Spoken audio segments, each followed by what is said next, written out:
Number 2 Swift update, Swift numerology update. भारी time शुरू नहीं हुआ है अभी मैं ये भी बता दूं, ये डिफ़िकल्ट टाइम है बट भारी टाइम नहीं आया है।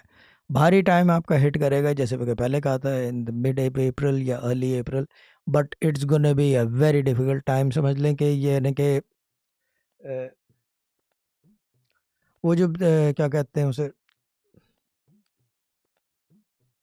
वो रूहानियत में भी कि एक मिसाल है और वैसे भी एक मिसाल है कि बाल की खाल। यस, आपको यानी कि डिफ़िकल्ट टाइम आ रहा है। नंबर 2 का अभी भी 5-50 या जो भी अफोर्डेबल हो सदका दें, और थोड़ा सा अगर कर सकें तो कोई इबादत की तरफ रुजू करें, क्योंकि difficult time is coming and it's gonna be, ये यानी कि वो टाइम होता है कि जिसे कहते हैं कि it's not good time, it's not a good time. Put it this way, simple straight words, I just put it down कि ये अच्छा टाइम नहीं आ रहा 2 नंबर का।